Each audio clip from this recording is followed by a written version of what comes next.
Bismillahirrahmanirrahim. Assalamu alaikum. Welcome to Learners Academy. I am Sobia Kiran and your instructor for the course Theory and Practice of Counseling. Today we will cover lesson number 23, which is about counseling theory, and in this particular lesson we will talk about psychoanalytic approach to counseling. ठीक है? So there are multiple theories of counseling. Like एक psychoanalytic perspective है, एक effective perspective है, एक cognitive perspective है, एक behavioural perspective है. ठीक है. सो उन सारे जो पर्सपेक्टिव हैं, जो अप्रोचेस हैं, इनकी अलग अलग थेरीज हैं. So we will look at into the detail of all these therapies. और आज हम जो थेरी कवर करेंगे it is about psychoanalytic approaches to counselling. हम हर थेरी की व्यू ऑफ ह्यूमन नेचर देखेंगे, रोल ऑफ काउंसलर क्या है, गोल्स क्या होने चाहिए, उस थेरेपी की टेक्निक्स क्या हैं और किस तरीके से उसकी लाइक एडवांटेजेस और डिसएडवांटेजेस हैं. Then case approach, right. एक केस को किस तरीके से आपने अप्रोच करना है, right. So starting from the psychoanalytic approach, basically psychoanalytic में जो मेजर थेरिस्ट आते हैं वो फ्रॉइड हैं. फ्रॉइड के बाद फिर न्यू फ्रॉइडियन आए थे विच वाज एल्बर्ट एलिस. फिर उसके बाद ये बेसिकली डिफरेंट प्रोमिनेंट थेरीज हैं. रोडोमे ने दी थी, इन सब ने अपनी थेरीज दी थी which was directly influence by the Freud concept. ठीक है. सो फ्रॉइड ने he was a Pioneer of the कह लें कि काउंसलिंग थेरी, फ्रॉइड. और उसके बाद बाकी लोगों ने अपनी रिसर्चेज या उसके रिस्पॉन्ड में जो है अपनी थेरीज डेवलप की हैं. ठीक है. अच्छा जी, जैसे Carl Roger, B F Skinner, Alfred Adler, ये ऐसे हैं जो कि डायरेक्टली अपोज कर रहे हैं फ्रॉइड के प्रिंसिपल्स को. ठीक है. स्टिल अदर जैसे कि कार्ल यूंग हो गया, एना फ्रॉइड होगी, एरिक एरिक्सन हो गए, हेरन कॉर्नाय हो गई, इन्होंने थोड़ी बहुत मॉडिफिकेशन की फ्रॉइड के कॉन्सेप्ट में. सो साइकोएनालिटिक थ्योरी जो है ये वन ऑफ दी कह लें कि sweeping contribution to the field of personality. लेकिन इन्होंने पर्सनालिटी को बहुत डिटेल से देखा और उसके अंदर बहुत ज़्यादा एक लाइक थेरेपी प्रॉपर बनाई कि किस तरीके से एक पेशेंट और क्लाइंट का रिलेशन होना चाहिए और किस तरीके से हम साइकोएनालिसिस कर सकते हैं. अच्छा जी, फ्रॉइड ने बेसिकली मास्टर किया इन साइकोएनालिसिस बेसिकली उससे बहुत पहले शुरू होती है. जैसे जोसेफ ब्यूरर हो गए, जीन चारकोट हो गए हैं, ये सब न्यूरोलॉजिस्ट थे. ठीक है. और जोसेफ की जो पेशेंट थी, हिस्टैरिकल पेशेंट ऑफ जिसको एना कहते थे, जिसके मेजर सिम्टम्स को इन्होंने हिप्नोसिस के ज़रिए रिलीव किया. ठीक है. सो उसके बाद फ्रॉइड आए. फ्रॉइड जो है वो कोई गुड हिप्नोटिस्ट तो नहीं थे, लेकिन उन्होंने खुद कुछ चीज़ें डेवलप की, एक ट्रीटमेंट प्रोसेस बनाया और उन्होंने एक नया ट्विस्ट दिया, like pressing his hand on the patient forehead just to begin to block out material verbally, और कुछ verbal free association की मेथड उन्होंने यूज़ की ताकि वो जो क्लाइंट का अनकॉन्शियस है उसको एक्सप्लोर कर सके और उसके अंदर जो अनकवर्ड चीज़ें हैं उनको एनालाइज कर सके.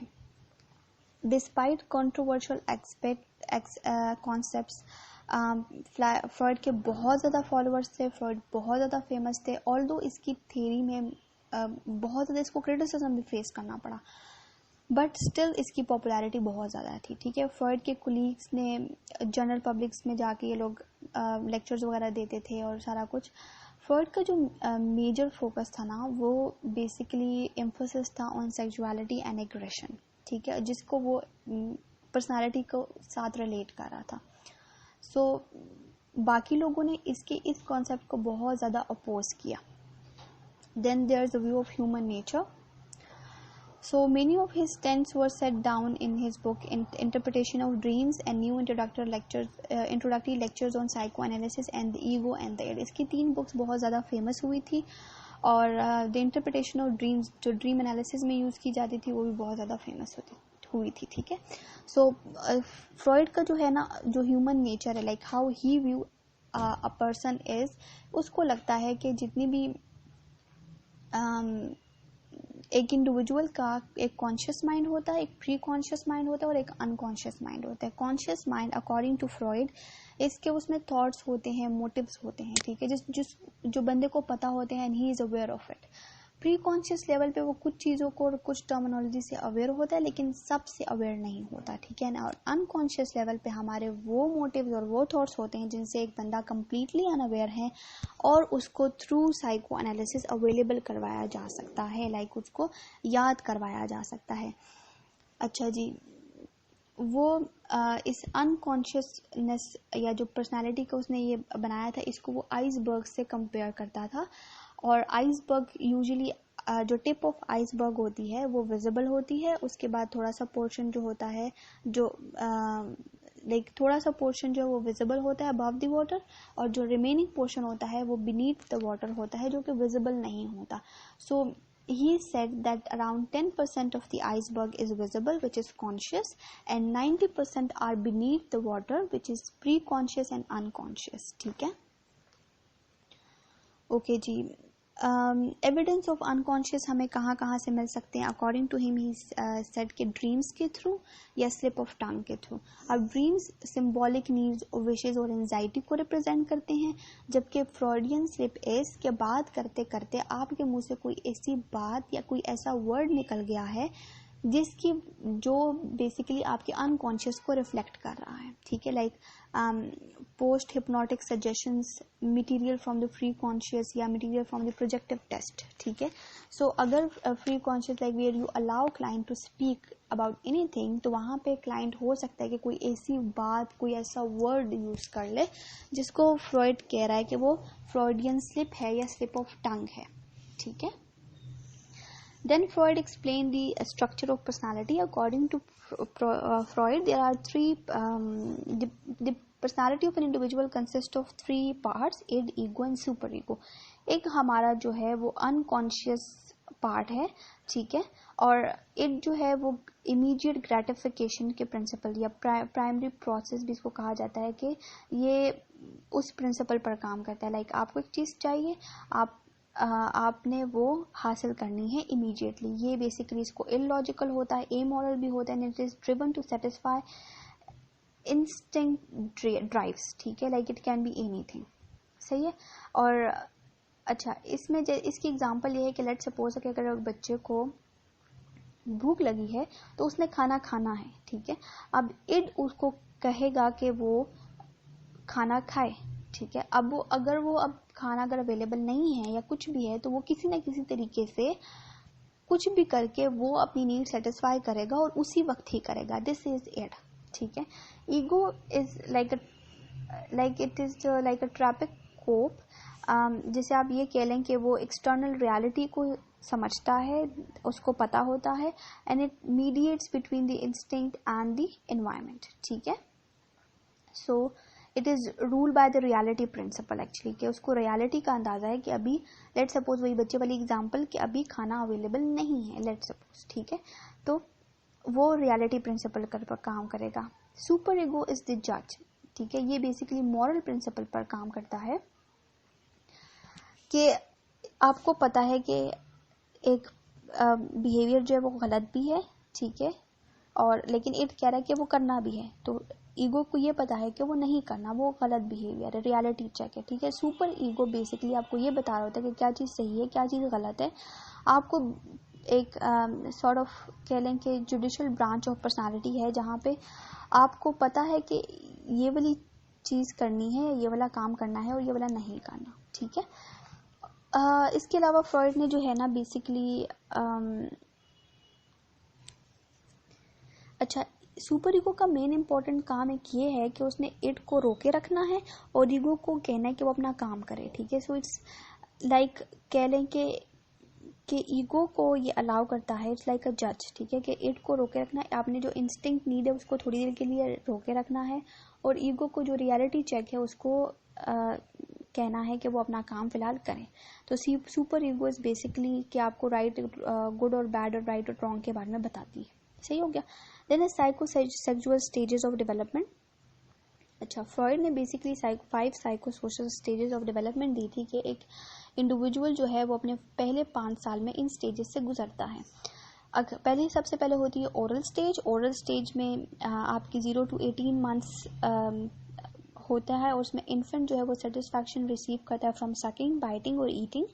और ये इसका लाइक यू आर, अगर आपकी ओरल सेटिस्फैक्शन बहुत ज़्यादा है तो आप डिपेंडेंट और पैसिव पर्सनालिटी में डेवलप होते हैं। लेकिन अगर आपकी ओरल स्टेज में ओरल सेटिस्फैक्शन कम है then you become an aggressive and sadist person. ठीक है, सो वो लोग जिनकी अगर फिक्सेशन इस एज में है हो जाए, वो या तो ओवर ईटिंग, स्मोकिंग या talking too much, they do such kind of behaviour. उसके बाद annual stage, annual stage basically 18 month से लेके 3 years तक होती है, और यहाँ पे चाइल्ड को they receive satisfaction by having and retaining bowel movement. ठीक है, सो अगर यहाँ पर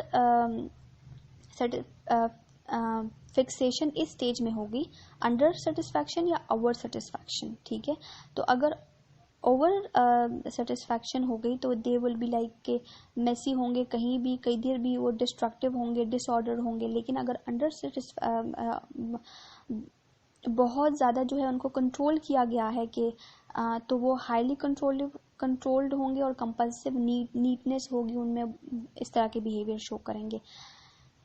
अच्छा जी, फैलिक स्टेज इसके 3 to 6 years में ये होती है। दिस इज सेंटर ऑफ, यहाँ पे सेंटर ऑफ प्लेयर जो है वो जेनिटल है। ठीक है, like it's a time of exploration of player through masturbation और प्लेइंग डॉक्टर। ठीक है, सो यहाँ पे चाइल्ड जो है वो ऑडिपस कम्प्लेक्स भी डेवलप कर सकता है कि जहाँ पे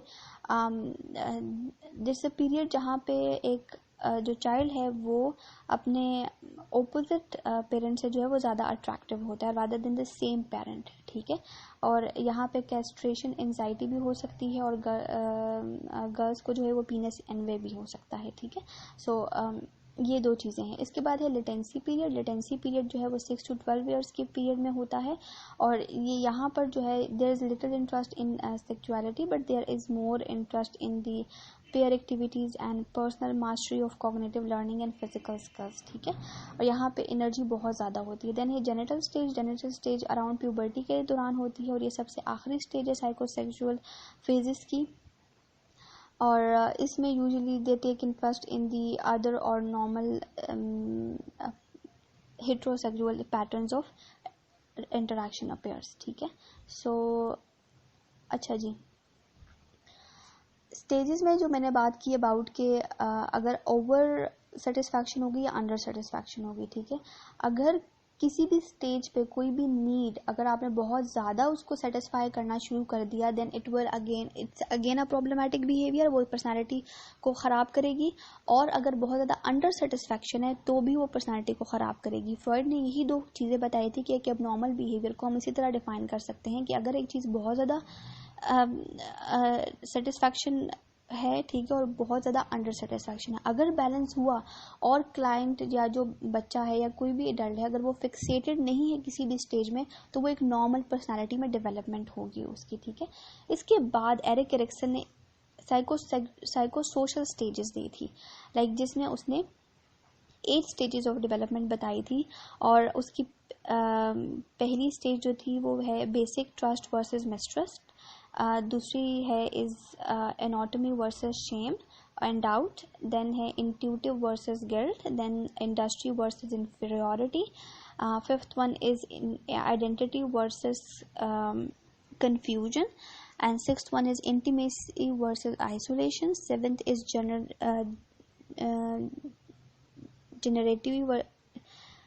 generate करना and stagnations। ठीक है, and the eighth one is integrity versus despair। So this is the end of lesson number 23. Thank you.